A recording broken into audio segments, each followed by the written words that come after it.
네, 구독자 여러분 안녕하세요. 행정사 공인중개사 이승주입니다. 자, 이번 주도 제가 강의 끝나고 여러분들과 유튜브 통해서 만나려고 간단하게 또 요약과 문제풀이 하려고 영상을 찍습니다. 자, 이번 주는요, 지난주 토픽 15까지 한 거에 이어서 중개대상물 표시 광고 첫 번째에 대해서 먼저 모니터링 부분 표시해서 같이 보도록 하겠습니다. 자, 우리 요약 강의니까 초압축 요약 강의니까 전체 다 말씀드리지는 않고요.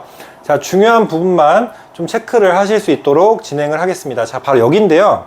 자, 인터넷 표시 광고 모니터링 업무 내용 및 방법 부분입니다. 포인트는요, 모니터링 업무를 수행하는 건 기본과 수시를 나눠서 해야 되고요.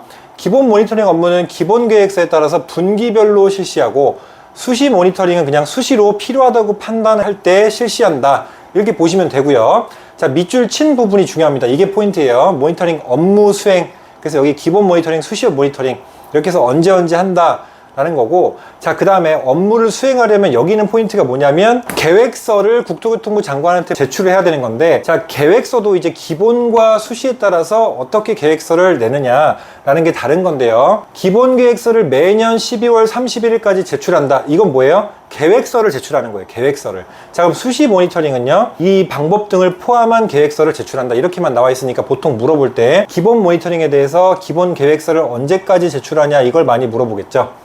매년 12월 31일까지 뭘 제출해요? 계획서를 제출한다는 걸 기억하셔야 됩니다. 자, 그 다음에 조금 더 빈출이 된다라고 하면 바로 이 부분입니다. 결과 보고서 수행을 했어요. 모니터링 업무를 수행한 다음에 결과 보고서를 제출해야 되는데, 그걸 언제까지 국토교통부 장관에게 제출해야 되느냐라는 부분인데요. 자, 기본과 수시 여기도 마찬가지 나뉘고요. 여기는 수시까지도 기간이 있어요. 그래서 기본 모니터링은 결과 보고서를 언제까지? 매 분기의 마지막 날로부터 30일 이내.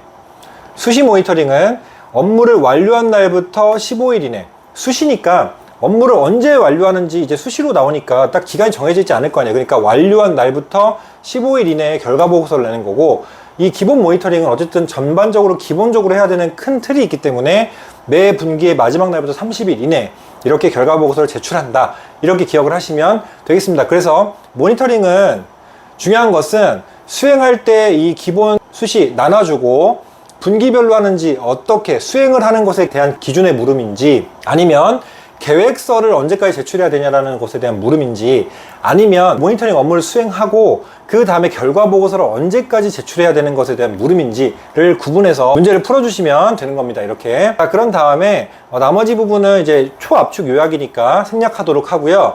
자, 위반시 제재만 간단하게 보도록 할게요. 대업공인중개사들이 광고를 하지 않습니까? 인터넷 표시 광고, 혹은 뭐 인터넷을 표시 안 하더라도 기본적으로 광고를 할 때는 현수막이든 사무실에 벽보를 붙이든 일반적으로 오프라인으로 광고를 하든 그 광고에 대한 규정이 있어요. 그 규정에 명시 의무가 있습니다. 이 명시 의무가 5가지가 있습니다.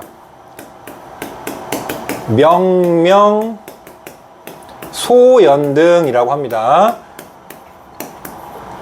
이 5가지는 뭐냐면 중개사무소에 관련된 부분인데요.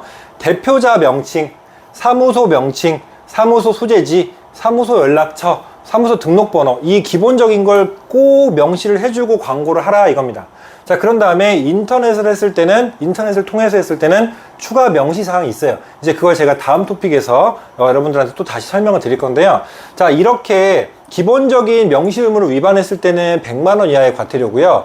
자, 500만 원 이하는 인터넷을 표시 광고할 때 어떤 100만 원보다 더 나쁜 규정이니까, 더 나쁜 짓을 했으니까 과태료를 더 세게 매기는 건데, 자, 부당한 표시 광고, 자, 이런 것들, 허위로 근거 없는, 실제로 중개할 수 없는 건데 허위 매물을 올렸다, 부당하게 거짓으로 올렸다, 이런 것들은 훨씬 세죠. 명시 의무를 위반한 게 아니라 정말 악의적으로 중개가 안 되는 매물을 허위로 했잖아요. 그런 것들은 표시 오도하거나 소비자를 기만했다, 이런 것들은 500만 원 이하의 과태료로 처분을 줄 수 있고요.